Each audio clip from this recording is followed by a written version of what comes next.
Man paprasta ramen sriuba namuose pavadinimu ramen amen.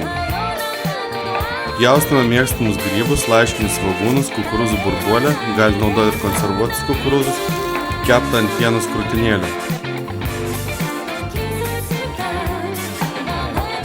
Užpildui naudosime imbierą, sojos padažą, česnaką ir miriną. Šį kartą naudosiu Santa Marija kiaušinių makaronus. Rameno bazėje naudosiu natūralų umami skonio sultinį. Dedame į vandenį, kur vyrė makaronai ir maišome. Dedame grybus ir juos trumpai apverdame. Viską sudedame į puodą ir gražiai papuošime paruoštais ingredientais.